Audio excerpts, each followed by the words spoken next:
much to track because of the dryness of the air, the persistence of high pressure, but it's very brief in its overall persistence trend because all these different systems, yesterday's front, our current high pressure today, tomorrow's storm system, they're just trucking along and they're going to keep scooting away from our area that high pressure system is, and that's going to start to be replaced by that unsettledness.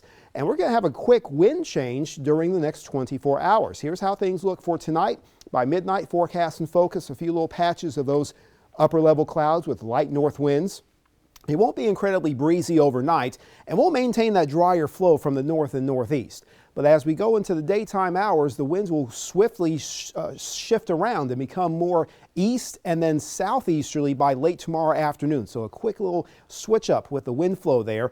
That will keep our sky from becoming completely clear. We'll still have those mid and high level clouds around, so you will see breaks of sun every so often. Your Wednesday daytime hours will not be impacted by storms. It will be the nighttime period when we start getting that front to push in. And it's a very complex area of low pressure, very big swirl, a lot of winds in various levels of the atmosphere. So that prompts the moisture to connect to this front and cause a line of storms that pushes in perhaps during the morning commute of Thursday, and then maybe a secondary line of storms that forms after a few hours of heating that pushes off towards the east. So our rain coverage for Thursday looks pretty broad, not continuous all day long, but yes, there will be some times when these bands of rain come in, you can get some downpours. And even before those lines come in, we'll have a lot of wind being generated by this disturbance. So expect some occasional gusts, and when storms come through, they can be stronger.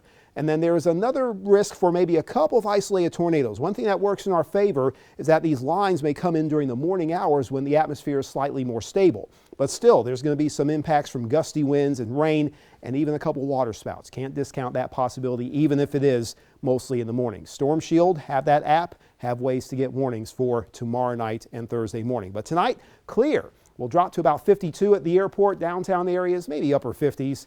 And then tomorrow, with increasing clouds, we'll peak right around the upper 70s, close to 80 again. And like I mentioned earlier, rain is a broad expectation, especially during the morning hours of Thursday, diminishing by the afternoon.